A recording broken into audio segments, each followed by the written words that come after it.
கை என்றே செங்காந்தள் மலரை நீ சொன்னால் நான் நம்பவோ?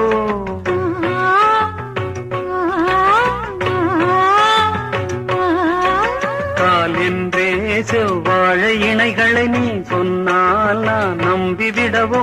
மை கொஞ்சம் பொய் கொஞ்சம் கண்ணுக்குள் நீ கொண்டு வருவாய் காலத்தால் மூவாத புயர் தமிழ் சங்கத்தே.